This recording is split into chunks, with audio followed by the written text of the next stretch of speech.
आज हम स्टार्ट कर रहे हैं फिजिकल मीनिंग ऑफ एसएचएम। या यूं कहें कि मैथमेटिकल तरीके से हमने पढ़ लिया एसएचएम को। अब फिजिक्स के तरीके से देखें कि फोर्सेस की नज़र से एसएचएम क्या है, कौन से मोशन को हम एसएचएम बोल पाएंगे, उस चीज पे मानते हैं। फिजिकल एनालिसिस ऑफ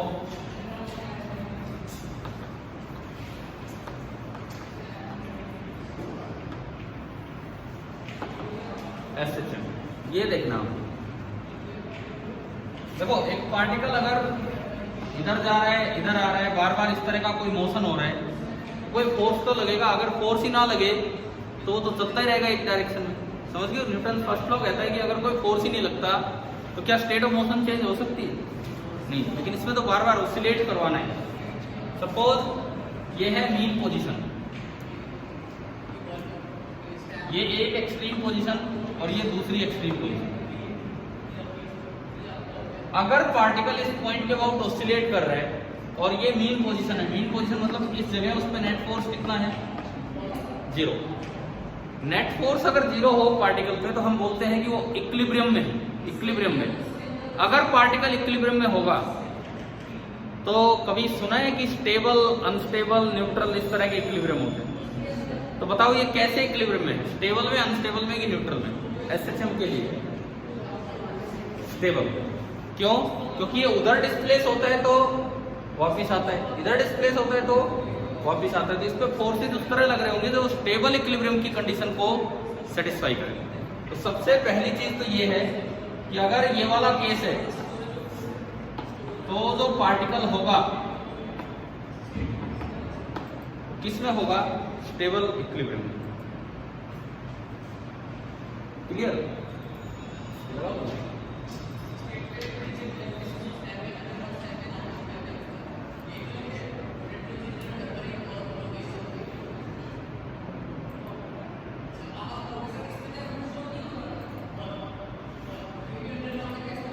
देखिए दूसरी बात, ठीक है, स्टेबल इक्विलिब्रियम में होगा और अगर उसे डिस्प्लेस कर दिया जाए तो ऑसिलेशन करेगा। स्टेबल इक्विलिब्रियम में अगर पार्टिकल होगा और उसे डिस्प्लेस कर दिया जाए तो ऑसिलेशन करेगा। बात आती है कि एसएचएम कब करेगा? Simple harmonic case, simple harmonic motion is a special case of oscillation. तो एसएचएम कब करेगा? किस तरह का फोर्स लगे? सुनो, अगर मान लो पार्टिकल यहां से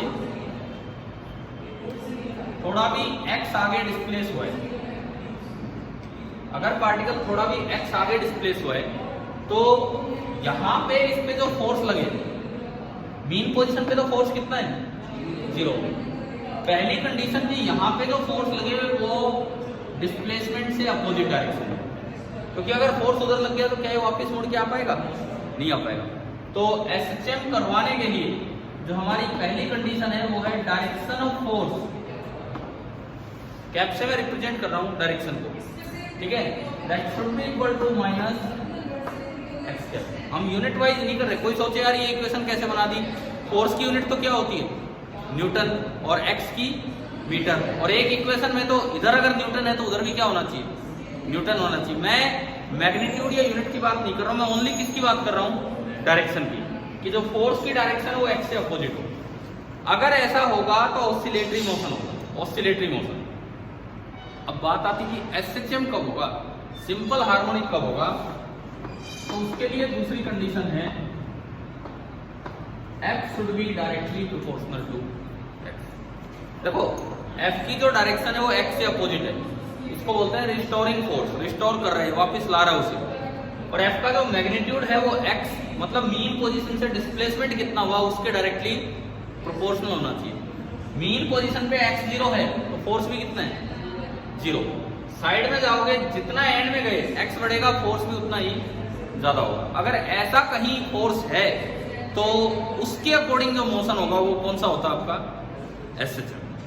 और ये कंडीशन बहुत ज्यादा डिस्प्लेसमेंट तक सेटिस्फाई नहीं हो पाती है। तो मोस्टली एसएचएम वो होते हैं, वो ऑसिलेशन जिनमें थोड़ा सा डिस्प्लेसमेंट होता है, वो अक्सर क्या बन जाते हैं? एसएचएम। क्लियर है? ये जो कंडीशन है, ये कंडीशन प्रैक्टिकली अचीव्ड, ये जो कंडीशन है this is practically achieved if x is very small. तो अक्सर ये ध्यान रखना इस चीज का कि अगर आप SHM करवाना चाहते हो तो आपको डिस्प्लेसमेंट क्या रखना होगा, काफी कम रखना होगा, छोटा रखना होगा। समझ आ गया?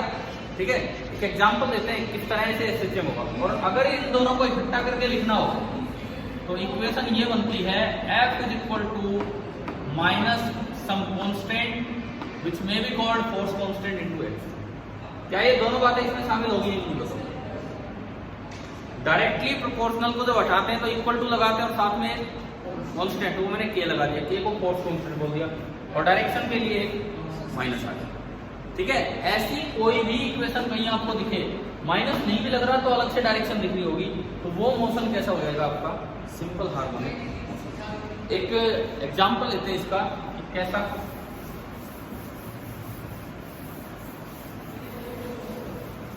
मैं स्प्रिंग ब्लॉक सिस्टम का एग्जांपल लेता हूं।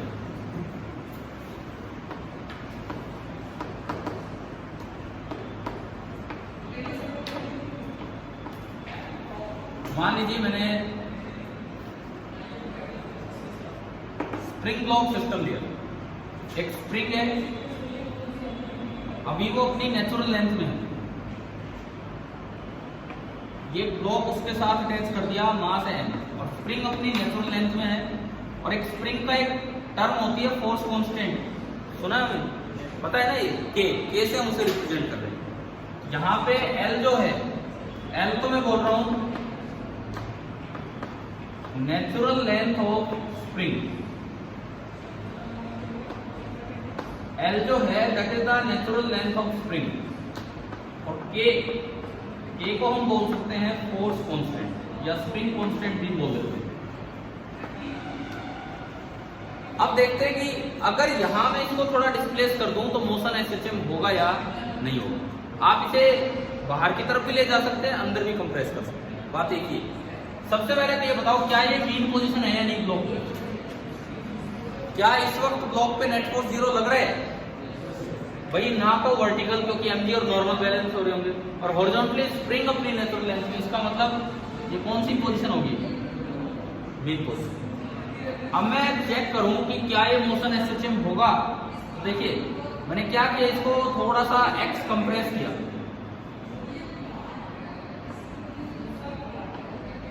यहां से मैंने इसको इधर की तरफ x कंप्रेस कर दिया। और स्मॉल x स्प्रिंग जो फोर्स लगाती है कितना लगाती है? k into x। किधर लगाती है? अपोजिट डायरेक्शन में। तो इस पे जो फोर्स लगेगा बाहर की तरफ लगेगा, ठीक है ना। पहली कंडीशन बताओ, क्या डायरेक्शन सेटिस्फाई होगी? अपोजिट है, x से अपोजिट, हमने मिटा दिया पहली कंडीशन। दूसरी बात, ये जो फोर्स लगता है, ये फोर्स लगता है, स्प्रिंग फोर्स का फॉर्मूला होता है k into x। It means F is directly proportional to x। तो अगर मैं इसको डिस्प्लेस करके छोड़ दूं, ये जो ऑसिलेशन होगा, क्या मैं इसे SHM बोल पाऊंगा कि नहीं बताऊं? है ना, क्योंकि ये कंडीशन यहाँ पे सेटिस्फाई हो चुकी है।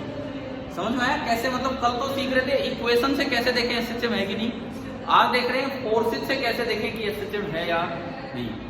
अच्छा, फोर्स से आपको दिख गया SHM है, अब टाइम पीरियड कैसे निकालें? फोर्स से आपको दिख गया SHM है, तो अब इसका टाइम पीरियड कैसे निकालें? कैसे निकालते हैं, तरीका सुनिए, उधर देखिए।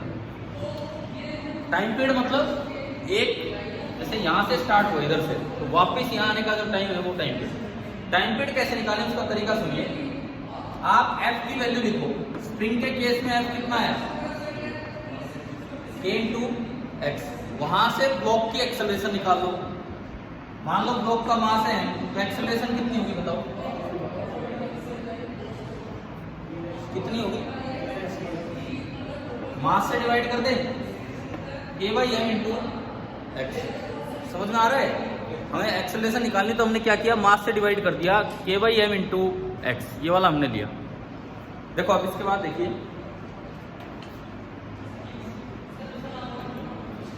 एक्सेलरेशन ये आ गई। अब अगर कोई SHM है, तो उसकी स्टैंडर्ड इक्वेशन होती है a is equal to omega square x। This is the standard acceleration equation of SHM। यहाँ पे ओमेगा है एंगुलर फ्रीक्वेंसी, क्या आप कंपेयर कर सकते हैं? एसएचएम है वो तो हमने पहले ही देख लिया था, ठीक है। आपने क्या किया, इससे इसको कंपेयर किया तो ओमेगा स्क्वायर मिल गया आपको। कितना आया ओमेगा स्क्वायर? ध्यान रखना ये एसएचएम की स्टैंडर्ड इक्वेशन है। यहां से अगर आप कंपेयर करते हो तो omega square is coming out to be k/m। तो ओमेगा कितना आ गया? Under root k/m। Time period क्या होता है? 2 पाई ओमेगा। तो जो टाइम पीरियड होगा 2 पाई ओमेगा करेंगे तो आ गया 2 pi under root of m/k। ये फॉर्मूला हमें डायरेक्ट न्यूमेरिकल्स के लिए, क्वेश्चंस के लिए याद रखना है कि स्प्रिंग ब्लॉक सिस्टम का जो टाइम पीरियड होता है उसका फॉर्मूला है 2 pi into under root of m/k। कैसे यूज होगा उसको हम देखेंगे। 2 pi into under root of m/k। क्या ये फॉर्मूला वैसे पता था कि नहीं पता था आपको? पहले नहीं पता था, कुछ को पता है कुछ को नहीं पता था। कुछ नोट करना है तो बीच में कर लिया करो। मैंने पिछला भी हटा दिया था, आप नोट कर लीजिए 1-2 मिनट अगर कुछ लिखना है।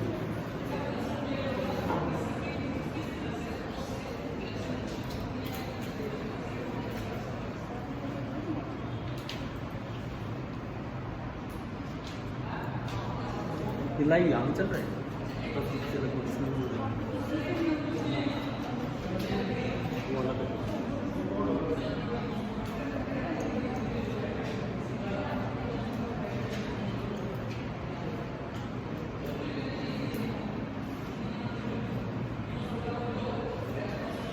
लगभग 10 बच्चे ऑनलाइन अटेंड कर रहे हैं।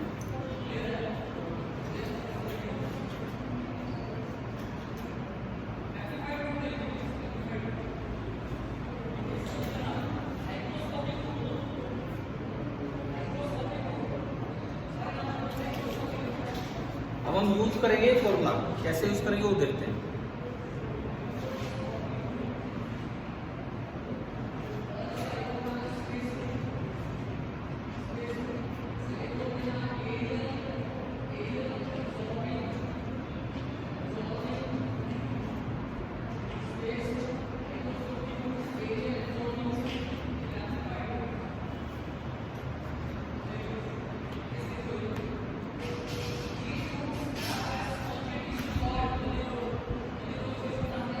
बता दूं, देखिए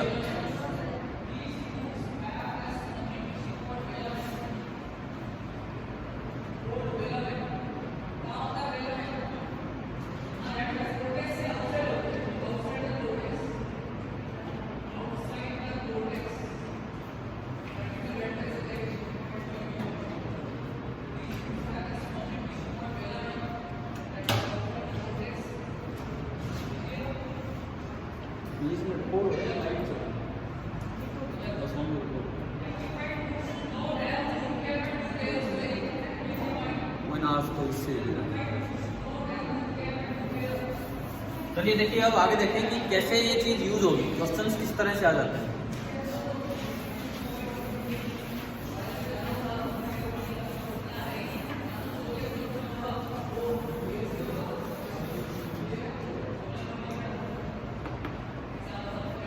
आपको ये दिया गया कि एक स्प्रिंग थी, नेचुरल लेंथ है L, स्प्रिंग कांस्टेंट है K और ये मास है M। अब क्या किया, ये ऑसिलेट करता है और उसका जो टाइम पीरियड है वो आपको दे रखा है T। उसका time period of oscillation T है। अब हमसे ये बोला गया है कि हमने क्या किया, स्प्रिंग को कट कर दिया 2 पार्ट्स में, बराबर लेंथ के 2 पार्ट में। वही स्प्रिंग एक पार्ट लिया, बस एक पार्ट लिया तो लेंथ कितनी होगी L/2 और अब इसको ऑसिलेट करवाया जा रहा है तो आपको बताना है कि नया टाइम पीरियड कितने टाइम्स होगा T। ये सवाल सेम स्प्रिंग है, उसी को कट किया 2 पार्ट्स में,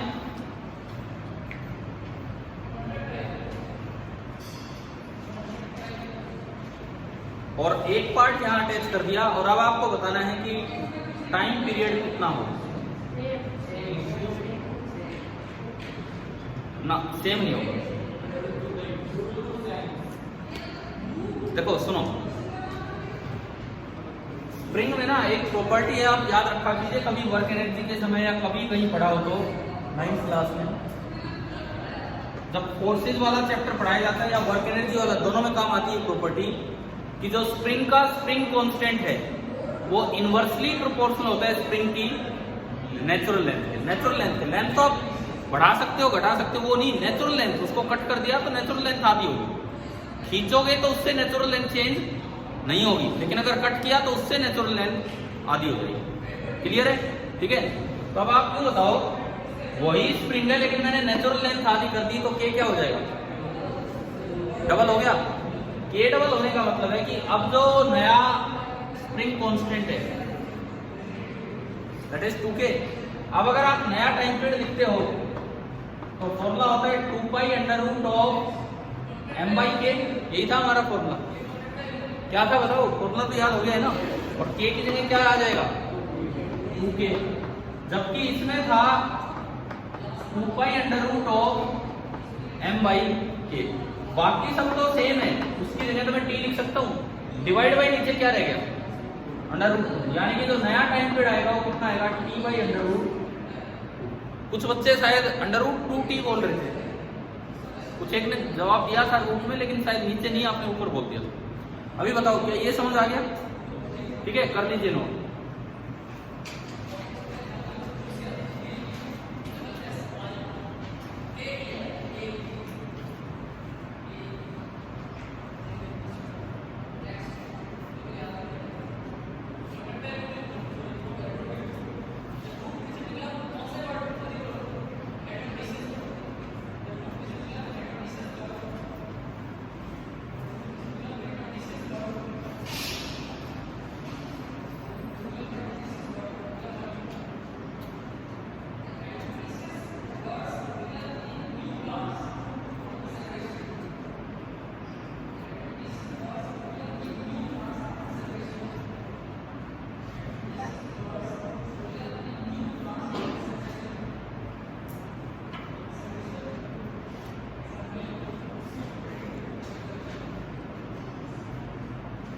चलें आगे बढ़े। मान लो इसी सवाल में यूं होता कि ये जो दो टुकड़े हुए हैं दोनों अटैच कर दिए, अब बताओ नया टाइम पीरियड क्या होगा। समझ गए हो क्या किया है, उसको कट करके और दोनों पार्ट्स यूं अटैच करके अब ऑसिलेट करवाया जा रहा है। तो अब आपको बताना है कि टाइम पीरियड क्या होगा। जैसे क्या फॉर्मूला है, ये पैरेलल कॉम्बिनेशन है कि सीरीज? पैरेलल में अगर स्प्रिंग होती है तो के इक्विवेलेंट कैसे निकाला जाता है? दो फॉर्मूले, या तो 1/k equal to 1/k1 plus 1/k2 या k1 प्लस k2। कौन सा लगता है? बड़ा हुआ है 9th में। ठीक है, तो अब अगर मैं देखूं तो आधी लेंथ होने पे k डबल तो 2k और पैरेलल में है तो 2k और 2k का 4k। दिख रहा है? 2k और 2k का 4k हो जाएगा। ठीक है, तो अब अगर आप नया टाइम पीरियड निकालेंगे तो 2 pi under root of m/4k। बाकी सब तो सेम है और नीचे अंडर रूट 4 बचेगा, और अंडर रूट 4 को मैं क्या लिख सकता हूँ, 1/2 हो जाएगा, यानी कि टाइम पीरियड क्या हो गया। स्प्रिंग ब्लॉक सिस्टम का टाइम पीरियड आया कि नहीं आया समझ? ठीक है, एक एक्स्ट्रा पॉइंट यहां आप याद रखना, फिलहाल तो केवल एक ही फोर्स लग रहा है जो ऑसिलेशन करवा रहा है, स्प्रिंग फोर्स। एक पॉइंट आप याद रखना, स्प्रिंग ब्लॉक सिस्टम में पहला पॉइंट, कई स्प्रिंग वॉचेज होती हैं, कई स्प्रिंग वॉचेज होती हैं, स्प्रिंग घड़ियां, स्प्रिंग वाले इसी पे काम करती हो सब। ऐसे पूछ लिया जाता है कि आप इक्वेटर से पोल पे चले गए, क्या स्प्रिंग वॉच के टाइम पीरियड में कोई फर्क पड़ेगा? या धरती के अंदर चले गए या ऊपर चले गए, ऊपर मतलब कुछ ऊंचाई पे, तो क्या कुछ फर्क पड़ेगा टाइम पीरियड पे या नहीं? क्या इसमें कहीं भी जी आ रहा है? जी, एक्सेलरेशन ड्यू टू ग्रेविटी। ये सारे वो सवाल थे जिनमें जी पे कुछ ना कुछ चेंज हो जाएगा। तो ये याद रखना, जो स्प्रिंग क्लॉक्स होती हैं उनका टाइम पीरियड डिस्टर्ब नहीं होता है, चाहे आप दूसरे ग्रह पे चले जाओ, मून पे चले जाओ, धरती के अंदर चले जाओ, माउंटेन पे चले जाओ या पोल से इक्वेटर चले जाओ, समझ गए हो? एक पॉइंट तो ये याद रखना कि ये जो टाइम पीरियड है जी से इंडिपेंडेंट है। दूसरा और जरूरी पॉइंट, चाहो तो लिख सकते हो यार, ये जहां भी ये लिखा आपने कि T is independent of G for spring block system. T is independent of G, small g, for spring block system.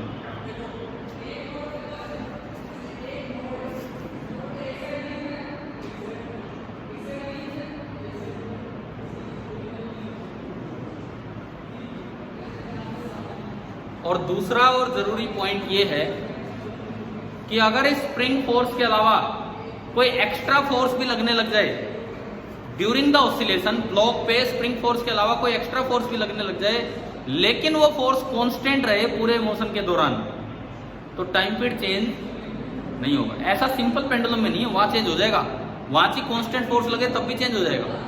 लेकिन यहाँ पे ये बात हम याद रखेंगे, मैं बोल देता हूँ, लिख लो पहले फिर समझाऊंगा। If any extra constant force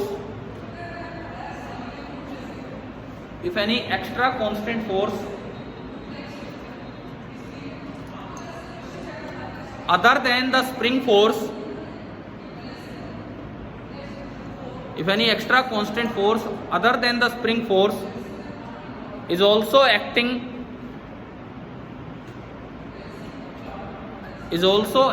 on the block,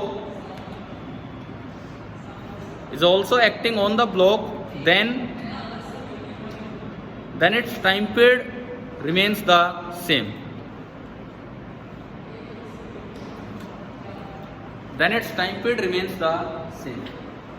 जैसे मान लीजिए सवाल यूं आ जाए,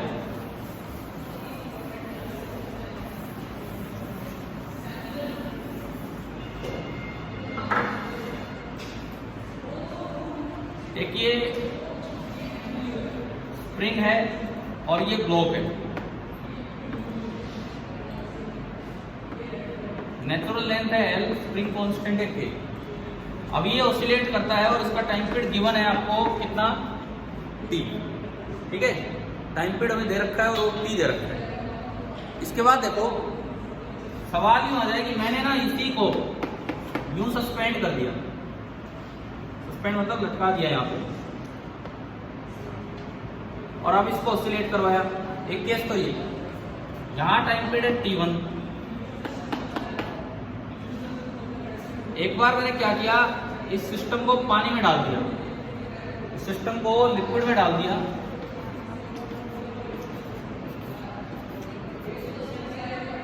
और यहां पे भी वही अरेंजमेंट लिया और ये ऑसिलेट कर रहे हैं, वही सेम अरेंजमेंट, और यहां टाइम पीरियड T।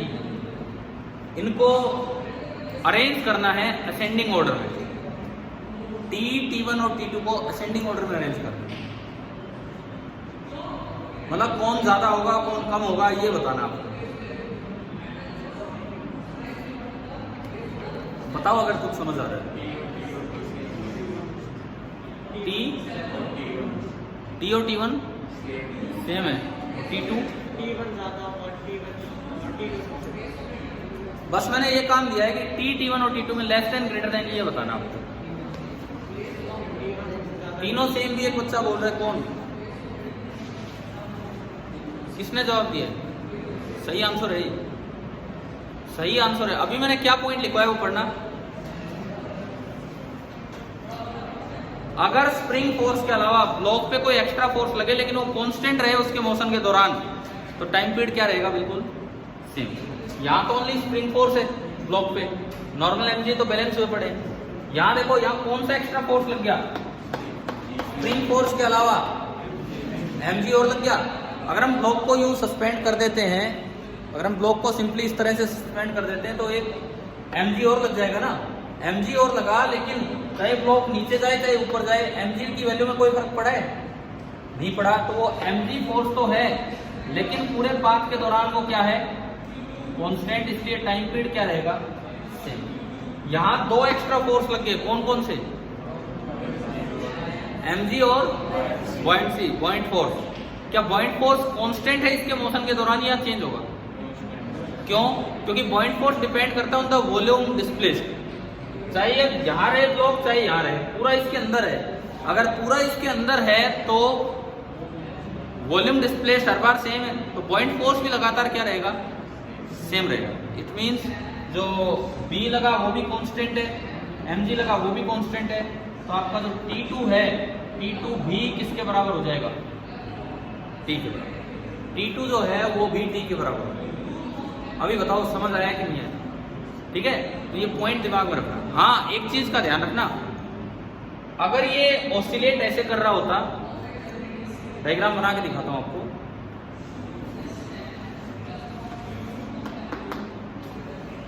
यहां तक लिक्विड है,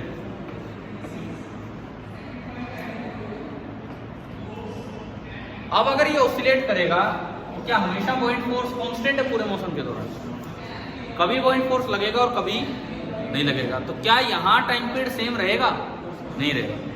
कम ज्यादा छोड़ो, लेकिन सेम नहीं रहेगा। इतनी बात समझ में आ गई है ना? ठीक है, एग्जैक्टली इनमें कैसे निकालते वो अभी नहीं कर रहे हैं, वो 11th में ही करेंगे जाके। ऐसे भी केसेस लेंगे जिनमें पार्शियली डिप्ड होता है, लेकिन फिलहाल इतना याद रखें कि इस केस में टाइम पीरियड सेम नहीं होगा बल्कि अलग होगा। क्लियर है? अगले सवाल का जवाब देंगे स्प्रिंग ब्लॉक सिस्टम पे ही।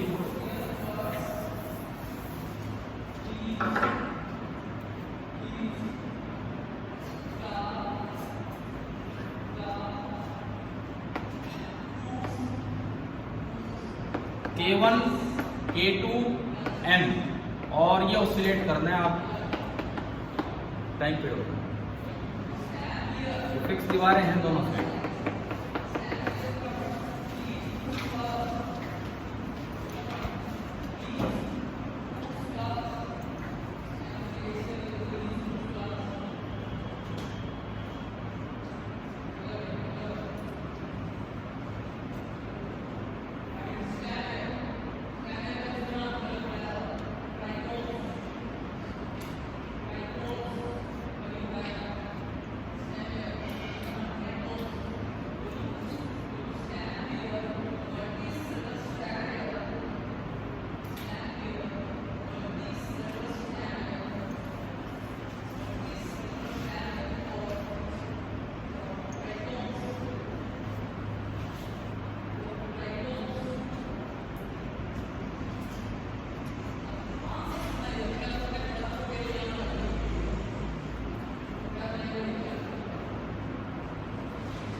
हो गया? ये सीरीज में है कि पैरेलल में? पहले इस बात का जवाब दो, ये सीरीज में है कि पैरेलल में? क्या होता है सीरीज? सीरीज पहचाना कैसे आपने कि सीरीज में? तो पैरेलल में है। अरेंजमेंट छोड़ो, पैरेलल अरेंजमेंट का मतलब क्या है? अगर ब्लॉक डिस्प्लेस करने पे, अगर ब्लॉक को डिस्प्लेस करने पे दोनों स्प्रिंग्स ने सेम फोर्स लगाया है तो वो पैरेलल होगा। अगर ब्लॉक को डिस्प्लेस करने पे दोनों स्प्रिंग्स ने सेम फोर्स लगाया है तो वो पैरेलल में होगी। ठीक है, चाहे K1 K2 अलग हो, तब चाहे K1 K2 अलग हो और ब्लॉक को डिस्प्लेस करने पे दोनों ने सेम फोर्स लगा दिया। आप एक बात बताओ, अगर मैं ब्लॉक को X इधर लेके जाऊं तो ये कितना खींची है X, तो ये वापस पीछे की तरफ कितना फोर्स लगाएगी K1X, वो कितना दबी है X, तो वो बाहर की तरफ धक्का मारेगी कितना K2X। क्लियर है? क्लियर है यहाँ तक? मैं एक बार अपनी बात को दोबारा से रिपीट करता हूँ। मैंने अभी क्या कहा था? पैरेलल के लिए, पैरेलल के लिए नहीं, पैरेलल के लिए नहीं, दोबारा सुनो। पैरेलल का मतलब होता है कि अगर दोनों स्प्रिंग्स में एक्सटेंशन या कंप्रेशन जो भी हुआ है वो सेम हुआ है तो किस में होते हैं? पैरेलल में। ठीक है, अगर दोनों स्प्रिंग्स में फोर्स सेम जनरेट हुआ है तो वो किस में होती है? सीरीज में। उस समय मेरे दिमाग में तो सीरीज चल रहा था, लेकिन मैं शायद वो बोल पैरेलल के लिए गया। दोबारा सुनिए, अगर आप ब्लॉक को थोड़ा डिस्प्लेस करते हैं और दोनों स्प्रिंग्स में सेम एक्सटेंशन या कंप्रेशन हुआ है, चाहे एक में एक्सटेंशन चाहे एक में कंप्रेशन हो, तो वो किस में काउंट होंगी? पैरेलल में। चाहे एक्सटेंशन कंप्रेशन अलग अलग हो, लेकिन सेम स्प्रिंग फोर्स जनरेट हुआ है, तो वो दोनों किस में होंगी? सीरीज में। यहाँ देखो आपने इसको थोड़ा डिस्प्लेस किया, फोर्स सेम जनरेट नहीं हुआ, एक में K1X हो रहा है और एक में K2X, लेकिन क्या दोनों में X सेम है कि नहीं? भाई इसमें एक्सटेंशन X और उसमें कंप्रेशन, तो ये दोनों किस में काउंट होंगे? पैरेलल में। पैरेलल में K इक्विवेलेंट का क्या फॉर्मूला है? पैरेलल में जो K है that is K1 plus K2। Time period कितना हो जाएगा? अटेंडेंस देना एक बार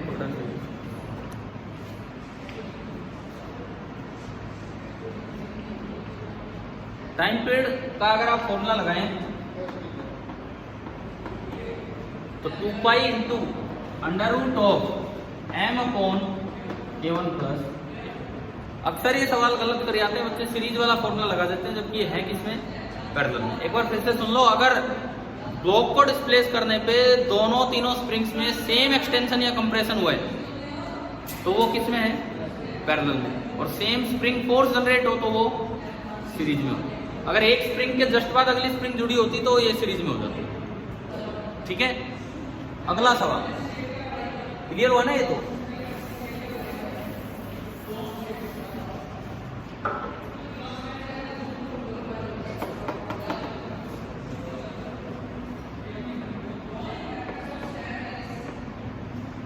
ये एक स्प्रिंग है जिसका स्प्रिंग कांस्टेंट है K।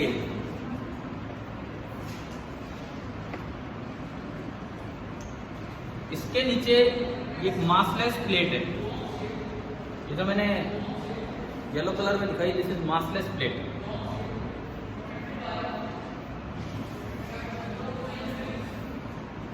एक और स्प्रिंग है जिसका स्प्रिंग कांस्टेंट कितना है? अरेंजमेंट आ गया समझ में? ये ब्लॉक किससे अटैच है? ऊपर वाले से नीचे वाले से? ऊपर वाले से। नीचे वाले पे तो ये बस वैसे ही रखा हुआ है, नीचे वाले पे तो बस ये यहाँ पे रख दिया गया है, और ये एक मासलेस प्लेट, और ये सिस्टम ऑसिलेट कर रहे हैं। अब आपको ना इसका टाइम पीरियड होता है,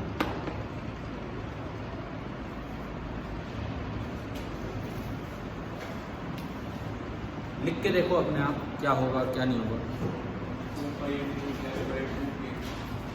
गलत।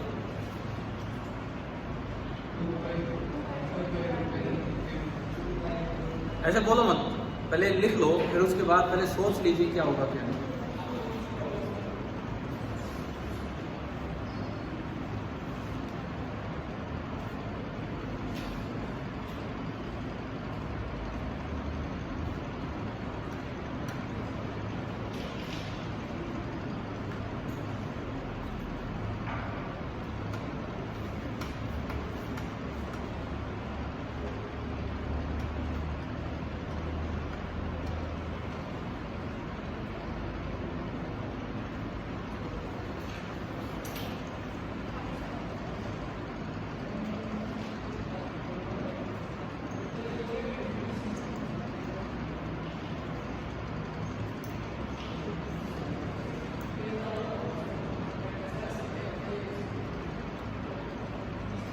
देखो सुनो,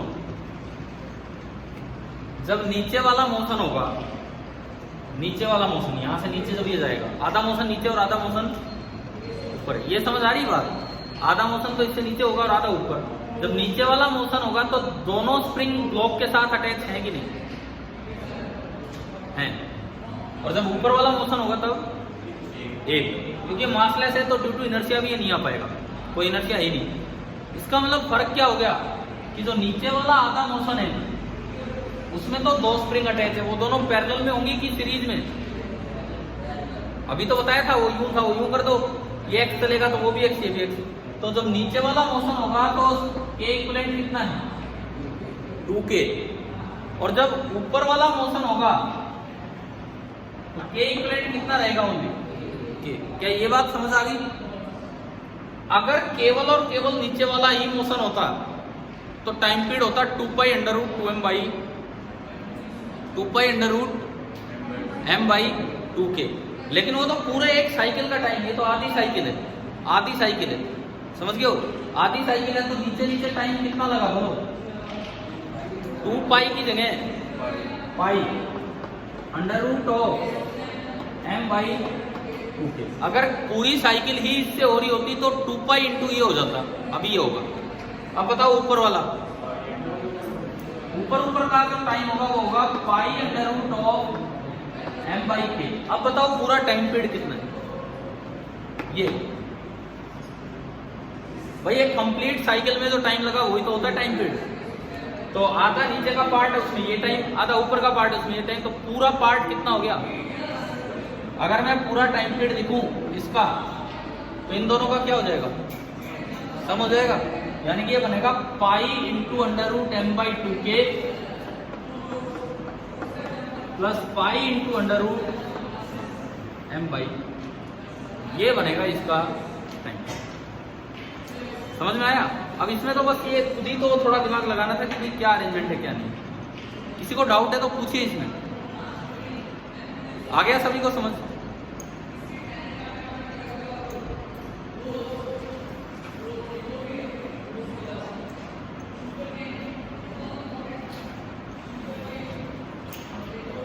जो बच्चे अभी ये जूम के थ्रू लाइव क्लास ले रहे हैं, भाई ये टाइम पूरा होने वाला है इसका मीटिंग का, तो आपकी मीटिंग तो बीच में ऑफ हो जाएगी। बाकी रिकॉर्ड हो रहा है, आप उसमें देख सकते हैं।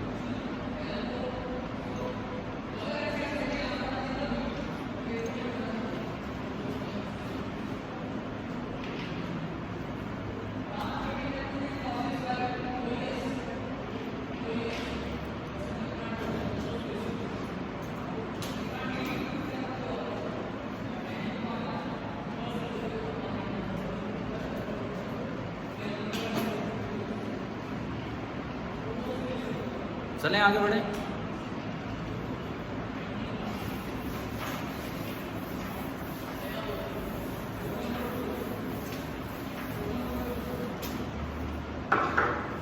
मुझे लगता है कि स्प्रिंग ब्लॉक सिस्टम शायद आ गया समझ। एक आखिरी सवाल इसका, जो आज हम लास्ट क्वेश्चन ले रहे हैं स्प्रिंग ब्लॉक का, वो आप करके दिखाओ। लिखो, अ spring of natural length L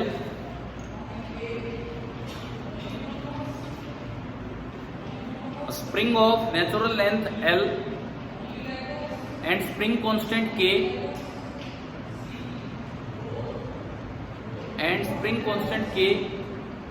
is cut into n equal parts,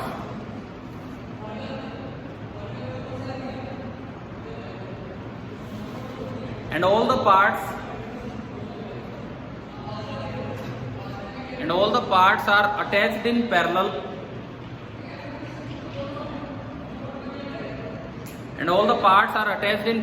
to a block of mass M, capital M, are attached in parallel to a block of mass M, capital M. Find the time period. आप answer दो, ऐसे summation नहीं, जो भी बनेगा। Find the time period.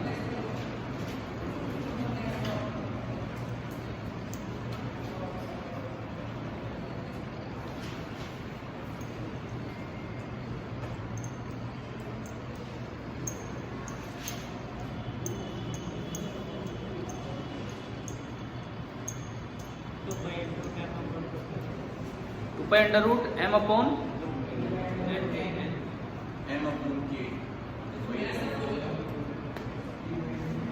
ऐसे जो आप गलत ऑप्शन दे रहे हो ना, ये भी ऑप्शन मिलेंगे वहां। देख लो, इधर देखो किस तरह से होगा, देखिए। हाँ सही है, देखो कैसे होगा, सुनिए। एक स्प्रिंग थी,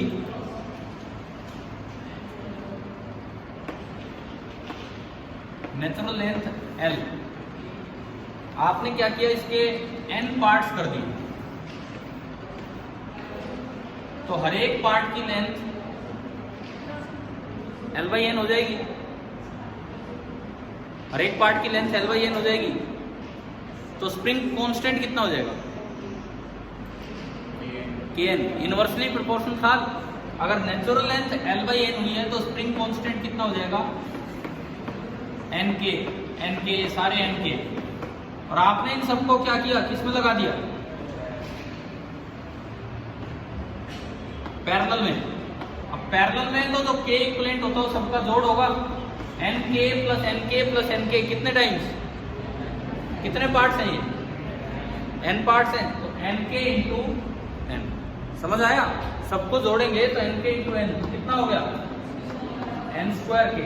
तो अब जो टाइम पीरियड होगा वो होगा 2π√m अपॉन एन स्क्वायर के।